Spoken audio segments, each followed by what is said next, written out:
ପିଲାଏ, ଆଜିର ଶିକ୍ଷାଦାନ କାର୍ଯ୍ୟକ୍ରମକୁ ତୁମ ସମସ୍ତଙ୍କୁ ସ୍ୱାଗତ। ମୁଁ ଶ୍ରୀ ଗିରିଧାରୀ ସାହୁ। ଆଜି ଆମେ ଅଷ୍ଟମ ଶ୍ରେଣୀର ଗୋଟିଏ ପାଠ ପଢ଼ିବା। ଗତକାଲି ଗୋଟିଏ ପାଠ ପଢ଼ିଥିଲେ। ସେହି ପାଠ ସହିତ ଆଜିର ପାଠ ସମ୍ପୂର୍ଣ୍ଣ ରୂପେ ନିର୍ଭର କରୁଛି।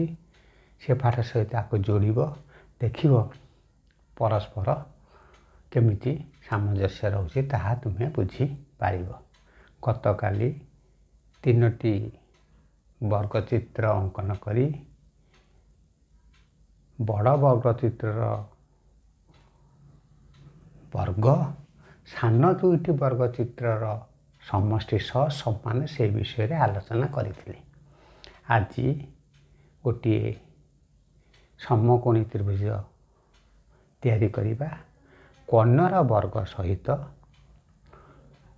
ସମକୋଣ ସଂଲଗ୍ନ ବାହୁ ଦ୍ୱୟର ବର୍ଗର ସମଷ୍ଟି କିପରି ହେଉଛି ତାହା ତୁମେ ଲକ୍ଷ୍ୟ କର। ବର୍ତ୍ତମାନ ସେଇଟାକୁ କ'ଣ କରିବା, ବ୍ଲାକବୋର୍ଡ ଲେଖିବା। ଦତ୍ତ ସମକୋଣୀ ତ୍ରିଭୁଜର କର୍ଣ୍ଣର ଦୈର୍ଘ୍ୟ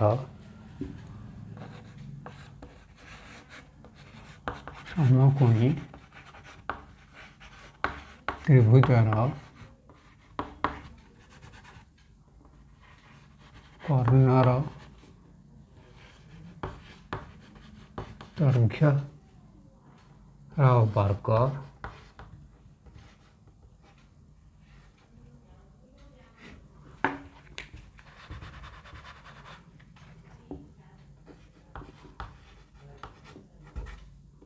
ସହିତ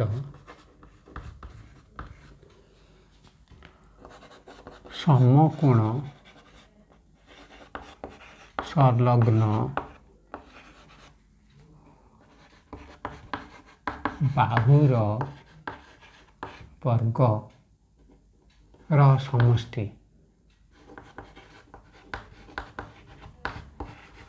ସହ ସମାନ। ଏ ବିଷୟରେ ଆମେ ଆଲୋଚନା କରିବା। କାଲି ଆମେ ବର୍ଗଚିତ୍ରକୁ ଉପସ୍ଥାପନ କରି ସମାଧାନ କରିଥିଲେ।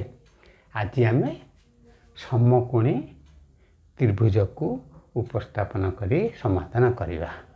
କର୍ଣ୍ଣର ବର୍ଗ ସହିତ ସମକୋଣ ସଂଲଗ୍ନ ବାହୁଦ୍ୱୟର ବର୍ଗର ସମଷ୍ଟି ସମାନ ହେଲା, ସେଇ ବିଷୟରେ ଆମେ ଆଲୋଚନା କରିବା। ବର୍ତ୍ତମାନ କ'ଣ କରିବା, ଗୋଟିଏ ସମକୋଣୀ ତ୍ରିଭୁଜ ଅଙ୍କନ କରିବା। ଗୋଟେ ସମକୋଣୀ ତ୍ରିଭୁଜ ଅଙ୍କନ କର।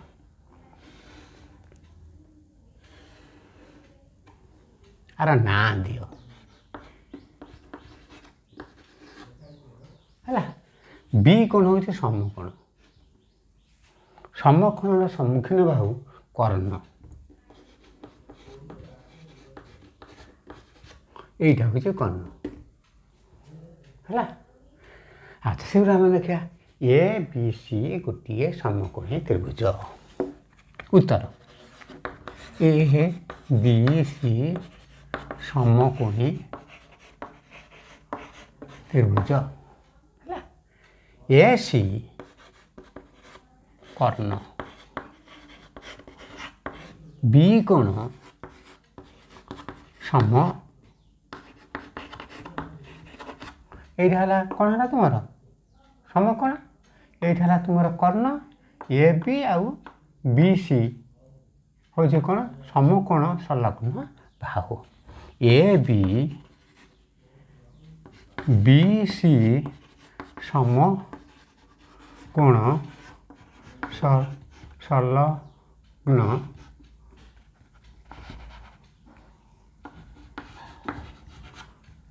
ବାହୁ।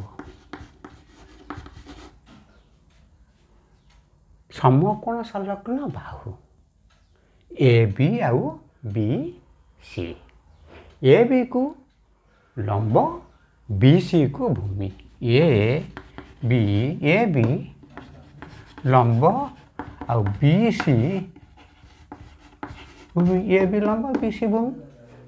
ଏ ବି ଲମ୍ବ, ବି ସି ଭୂମି। ବି ସି ଲମ୍ବର ଦୈର୍ଘ୍ୟକୁ ଉଚ୍ଚତା କୁହାଯାଏ। ବି ସି ଲମ୍ବର ଦୈର୍ଘ୍ୟକୁ ଉଚ୍ଚତା କୁହାଯାଏ। ହେଲା, ତାକୁ ଉଚ୍ଚତା କୁହାଯାଏ। ଇଂରାଜୀ ପ୍ରତିଶବ୍ଦ, ଇଂରାଜୀ ପ୍ରତିଶବ୍ଦ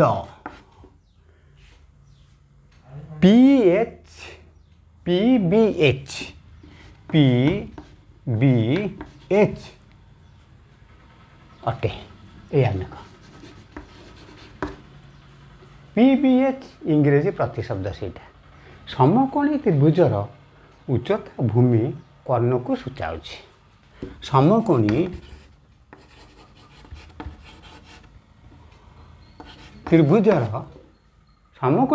ଏଇ ସମକୋଣୀ ତ୍ରିଭୁଜର କ'ଣ ହେଉଛି ଯେ ଉଚ୍ଚତା ଭୂମି କର୍ଣ୍ଣକୁ ସୂଚାଉଛି। ଉଚ୍ଚତା ଭୂମି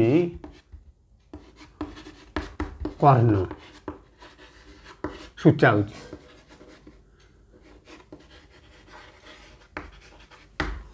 ଉଚ୍ଚତା କେଉଁଟା, ଭୂମି କେଉଁଟା, କର୍ଣ୍ଣ କେଉଁଟା। PBH ଇଂରାଜୀ ସେଇଟା ପ୍ରତିଶବ୍ଦ। ସମକୋଣୀ ତ୍ରିଭୁଜର କର୍ଣ୍ଣର ଦୈର୍ଘ୍ୟ, ସମକୋଣୀ ତ୍ରିଭୁଜର କର୍ଣ୍ଣର ଦୈର୍ଘ୍ୟ ସହିତ ଅନ୍ୟ ଦୁଇ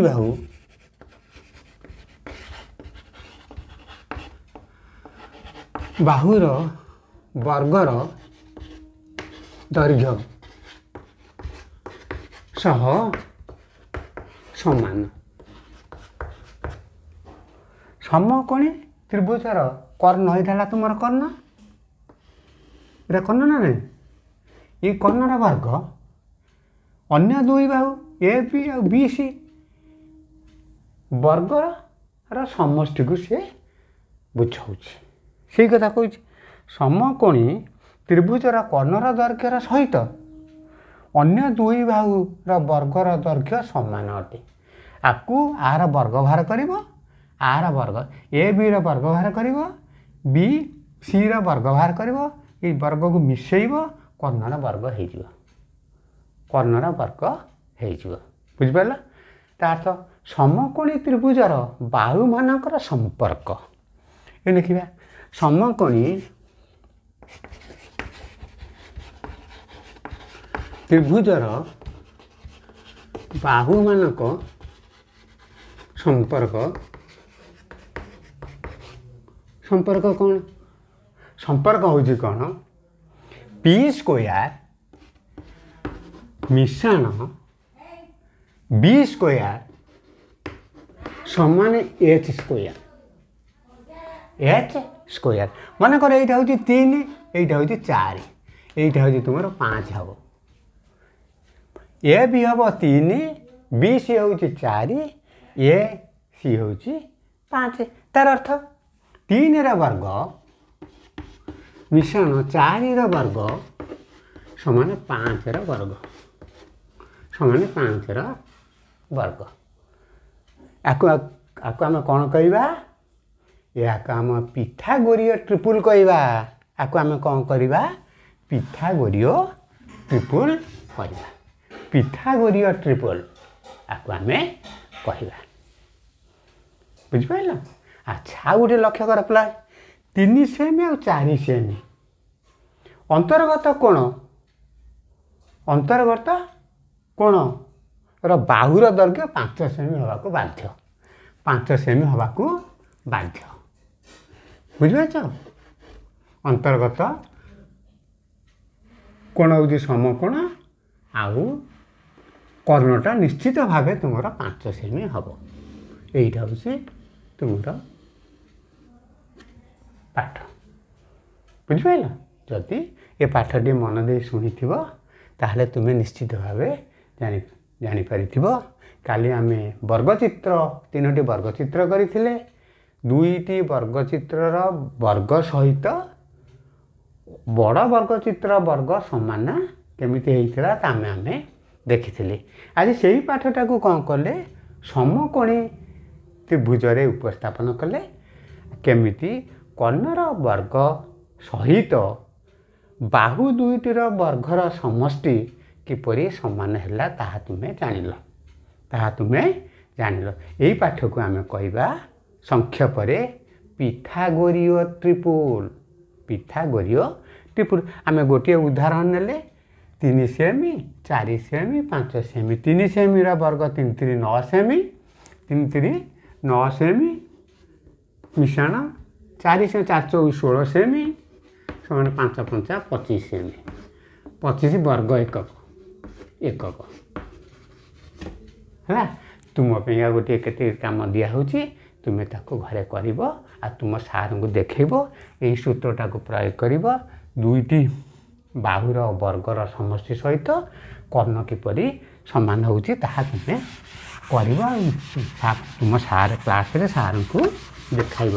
ତୁମ ପାଇଁକା କାମ। ପାଠଟି ଯଦି ତୁମେ ମନ ଦେଇ ଶୁଣିଥିବ ତାହେଲେ ତୁମର ନିଶ୍ଚିତ ଭବିଷ୍ୟତରେ କାମ ଦେବ। ତୁମ ପାଇଁ କାମ।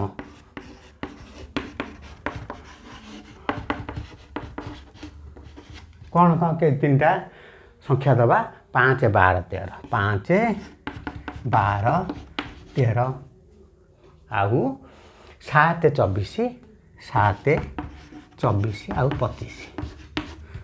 ଆର ବର୍ଗ ବାହାର କରିବ ତାକୁ ମିଶେଇବ ଦେଖିବ 13ର ବର୍ଗ ହେବ। 7ର ବର୍ଗ ବାହାର କରିବ 24ର ବର୍ଗ ବାହାର କରିବ ତାକୁ ମିଶେଇବ ଦେଖିବ 25ର ବର୍ଗ ହେବ। ହଁ ପିଲା, ପାଠଟି ଅଷ୍ଟମ ଶ୍ରେଣୀ ପାଇଁ ଉଦ୍ଦିଷ୍ଟ ଥିଲା। ତୁମେ ଯଦି ପାଠଟି ମନ ଦେଇ ଶୁଣିଥିବ ତା ଭବିଷ୍ୟତରେ ନିଶ୍ଚିତ କାମ ଦେବ, ଏଥିରେ ସନ୍ଦେହ ନାହିଁ। ଧନ୍ୟବାଦ।